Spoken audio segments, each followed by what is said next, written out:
the Kelly American Challenge at Pocono International Raceway. The second half of our doubleheader today from Long Pond, Pennsylvania, in the Poconos in eastern Pennsylvania, in the Pocono Mountains. And the field is now moving out off the starting grid for the 45-minute race. On the front row on the pole, Vern Smith in a CAMARO. Beside him, Gene Felton in a CAMARO. With Vern Smith, who has won many races, Felton only won this year. Second row, Tommy Riggins and Craig Carter, both in CAMAROs. Row 3, Rob McFarlane in a Mustang and Bobby Overby in a CAMARO. Row 4, Clay Young in a Grand Am and Pete Harrison in a Skyhawk. The fifth row, Charles PELZ in a Skylark and John Anderson in an Aspen. Row 6, Joe Laugette in a Nova and David Crabtree in a Mustang. The seventh row, Paul Gentilozzi in an Aspen and Paul Line in a Cutlass. Row 8, Cat Kizer in a Spirit AMX and Butch Goff in a Malibu. Row 9, Irv Pierce in the Spirit. Same car he ran before if they get it out there in time. And beside him is Nick Viccione, Houghton, and Fitzpatrick scheduled for row 10. And riding shotgun, the back of the field, Lynn St. James, who's had a fourth and a third in the last two races. She blew an engine in practice Saturday morning, and they could not get the new engine installed in time for qualifying. So Lynn has to start at the very back of the field in that Capri. A lovely, charming lady and a pretty hot shoe, let me tell you. And it should be interesting to watch Lynn St. James move up through the field. The Kelly American Challenge, these are stock American sedans. And as you saw on the starting grid, CAMAROs just have dominated the series so far. The Chevy products, CAMAROs and Novas. The man on the pole, Vern Smith, has won at Lime Rock, at Brainerd, at Sears Point, and at Portland so far this year. Gene Felton, who is beside him, has won only at Road America in Wisconsin. The field working their way through the high banking on the far end of the circuit. It's a 2.8-mile road course. As they come down, Bergie, your analysis of this race, what we can expect? Well, we got a CAMARO race into that first turn. Watch the guys back around the fourth row. They're down on the inside trying to jump the start. There's a lot of horsepower in the CAMAROs. They should lead into the first turn, and I think you're either going to see Vern Smith or Gene Felton place. Green flag. Green flag for the Kelly American Challenge. 45 minutes around this very tight 2.8-mile circuit. And Vern Smith jumps out in front, and Felton drops back to third immediately as the field works their way through the oval, the first turn, and into the second very tight turn, the one they call the hairpin. What happened there, Bob, is Tommy Riggins was able to follow Vern Smith in his pole position right by Gene Felton. See, Tommy Riggins was down on the inside. He's able to hold that inside position, go next to Gene Felton, and force Gene to the outside, which put Gene back into third. Three cars, a veritable train, working their way through the slowest section of the course.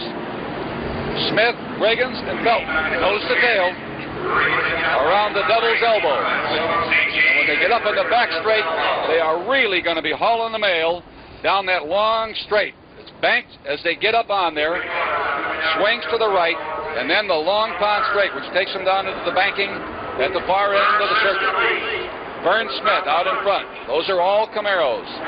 Those are Chevy CAMAROs. It's a pretty highly modified car, Bob. They changed the rules last year. There goes Gene Felton moving back, showing Tommy Riggins that, by golly, I belong in second. That's where I'm going to be.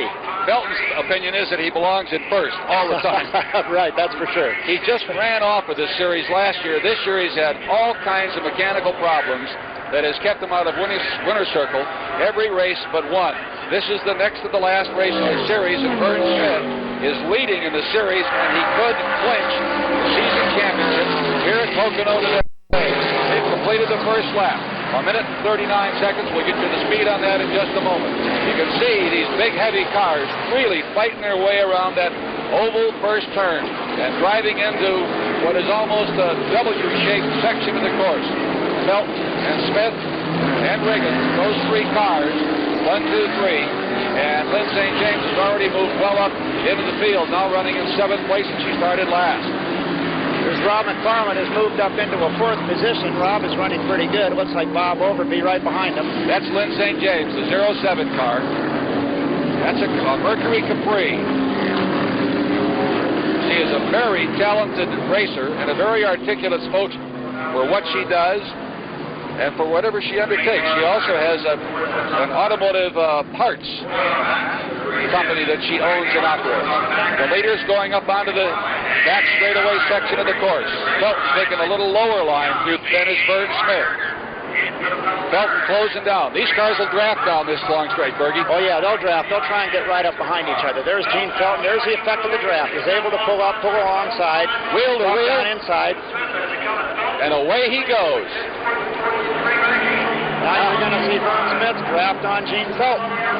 Now as they come around by us, you're going to see him come down the start and finish straight. I wouldn't be surprised to see Vern Smith drop down to the inside of Gene Felton and try and hold the inside line into turn one. Let's see if he can do it. It is a cool, breezy day in Pocono. There's a racing move.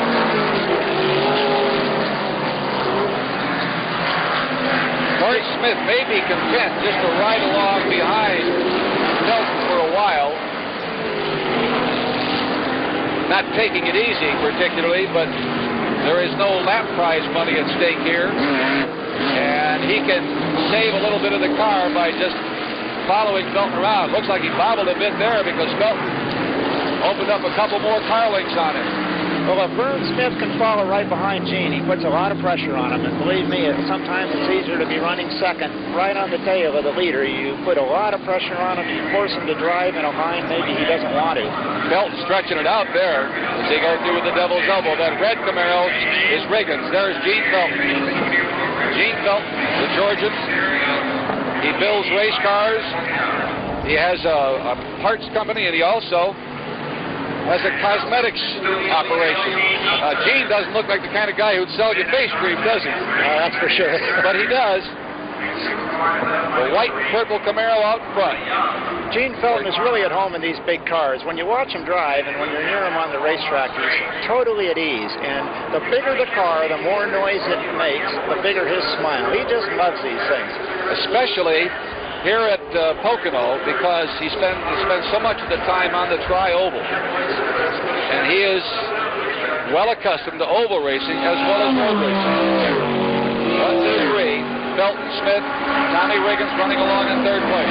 Crossing the stripe. It is a 45-minute race. The number of laps they turn doesn't make any difference at all. Vern Smith now closing down a little bit, Felton, as they go through the oval turn, leaving the home straightaway, going into the infield section of the course. You can watch Felton's hands on the wheel, working it back and forth. Riggins is hanging in there well. Lynn St. James still standing in, down, I believe, in 8th place. Looks like it's about 8th place, right. What a beautiful woman. I feel like a sexist when I talk about Lynn St. James on a racetrack, but she's so darn pretty, I just can't help mentioning it. Lynn has a great personality. Even the girls like her. Car in trouble. Off the circuit, down at the big bank turn at the far end.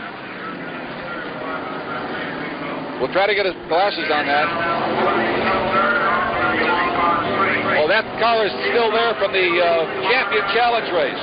That is not from this field of cars. I beg your pardon. My mistake. Smoke coming out of the back end of Cat Kizer's car from Akron, Ohio. That is a lot of smoke. And that's not tire smoke, Bergie. No, that's not tire smoke, I don't believe, Bob. And right behind her is Andy Falbo from Detroit. And if he doesn't get out of there, he's liable to get a face full of oil. Now they're on the back section of the course, and that's where she'll work it the hardest. So we'll wait and see if Cat Kizer can keep going. Gene Felton, the leader. Interesting situation here, Bob. These cars weigh a little bit over 4,000 pounds. They're coming down the straightaway, which you just saw, coming into turn number 1 at about 165, 170 miles an hour. Then they have to slow that car down to about 55, and the turn you see right here, that's only about a 20-mile-an-hour turn, so there's a tremendous wear factor on the brakes. These kind of cars have never run this course for any length of time. They've run in practice and in qualifying. There we go. There's Cat Kizer's coming into the pits, as well she should. We'll wait for a report from Mike Brockman on Cat Kizer's problems. One of several women who are running in the Kelly American Challenge. And part of the goal of the series is to involve more women in motor racing as competitors. Lynn St. James, Kathy Root has run some races, Vicki Smith, and they're hoping to get more competitors. Kat Kizer is staying in the car, but when the hood's up, baby, that's trouble. Yeah, that's not too good. Any theories on what it might be, Bergie? Well, it's really hard to say. That thing was smoking pretty heavily. It was dark blue smoke, so it's not steam. It's an internal engine problem. I don't think we're going to see Cat go back out again. Felton through the high bank section of the circuit. Track looks to be in good shape, and you can see how much quicker these front-running cars are than some of the back markers in the there. Smith is not letting Gene Felton get out of his grasp at all as they cross the stripe. The margin is about 1/10 of a second. Smith really putting the heat on Gene Felton now. Through the oval turn. Stress in those tires, something fierce, let me tell you. Felton, who is 45 years old, doesn't look it. I guess racing keeps you young. And Vern Smith, who is a very conservative, quiet guy, never says very much until he gets behind the wheel. Vern Smith is 39 years old. That's what they call the devil's elbow. And when you see what the cars do there, you can see why they call it that. Up onto the back portion of the tri-oval now. Smith hanging on to Gene Felton. We'll see now, as they go down here, who's got the most pure power, or are they evenly matched? I think those two cars are pretty evenly matched, don't you, Bob? Nobody seems to be moving away from each other on the tri-oval on the straightaway. Very possibly Vern Smith has an advantage. When they get up in this high bank, Vern seems to close up the gap a little. His car might be working a little better. Gene can drive his right down to the white line and hold it down there. Vern can do the same thing. That's Vern Smith. You can see horn rim glasses, just a quiet guy, driving a loud, fast car. Every man's dream. Yeah, you can see Bob Vern is able to close it on the straightaway. He seems to be running a little faster. Looks like he can go down a little deeper into turn one. Looks like he has a little advantage on the high-speed portion of the turn, and maybe Gene has a little advantage on the infield. We have 35 minutes to go in this 45-minute race as they go around the hairpin. And you can see that as they work this slow section of the course, Felton does seem to be able to get an advantage, to extend his margin just a little bit. But Vern Smith just throwing the back end around, trying to stay with Gene Felton. And Tommy Riggins still standing in third place. We'll be back to follow this battle at Pocono in just a moment.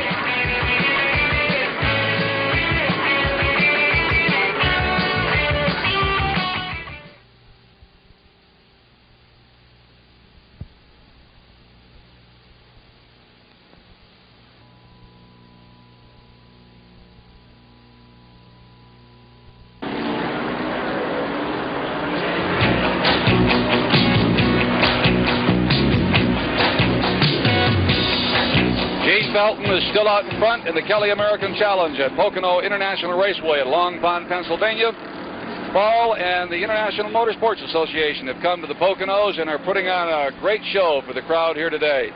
That's Lynn St. James in the Capri, and Lynn has been falling back. Apparently, the engine that they put in yesterday when she had problems and blew the first one is not operating well. She has dropped back to 10th place. The battle continues between Gene Felton from Marietta, Georgia, and Vern Smith from York, Pennsylvania. Kind of a hometown boy. 0.7 of a second margin. And they are now back into the slow section of the course. And here again we'll see whether Vern Smith can stay with Felton. Closes up on him on the high-speed portion. Felton opens up in the low-speed portions. Felton describes some of these turns as you get to the turn, stop, turn the car, and start up again, which may be a bit of an overstatement, but some of those turns really are very slow, Bergie. That's about it, especially for 4,000 pounds. Yeah, you sort of have to drive up, park it, turn right, and go. Do these cars have power steering? No, none of these cars are running power steering that I know of. So that's really a wrestle job. Yeah. The car is an interesting car. About 2 years ago, they made a change in this series, and they liberalized the rules, and they allowed cars like these Camaros to be built. And it brought in a lot of new people, because a real true racer won't race anything but a race car. Believe me, these are all on race cars. They're not at all unlike the NASCAR stock cars that you see. Very much like, and driven very much like. A lot of drafting, fender pounding, and again, you see Smith closes up very close now on Felton, right behind him, coming off that 17-degree banking at the far end of the circuit. Aha, there we go. Now Here it comes. Going to try and hold him off by dropping down the inside. If he can hold that position, he'll get by Gene, because Gene is forced to back off. He can't come to the inside and take the chance of a contact. That was a nice pass. Nice move by Vern Smith. We have about 30 minutes remaining in the 45-minute race. Vern Smith back out in front. They're going around one of the slower cars. That appears to be Nick Viccione in a Hornet. You know, Bob, there's an interesting thing that can happen from a driver's viewpoint that we're not aware of. I'm not saying that this did happen. However, sometimes if a driver can't get away from another driver and he's hounding him, he'll think, okay, I'll follow you for a while, and I'll put the pressure on you. You know, if you can get the other guy to make a mistake and spin, you can get a pretty easy win. Right now, both those guys are working hard.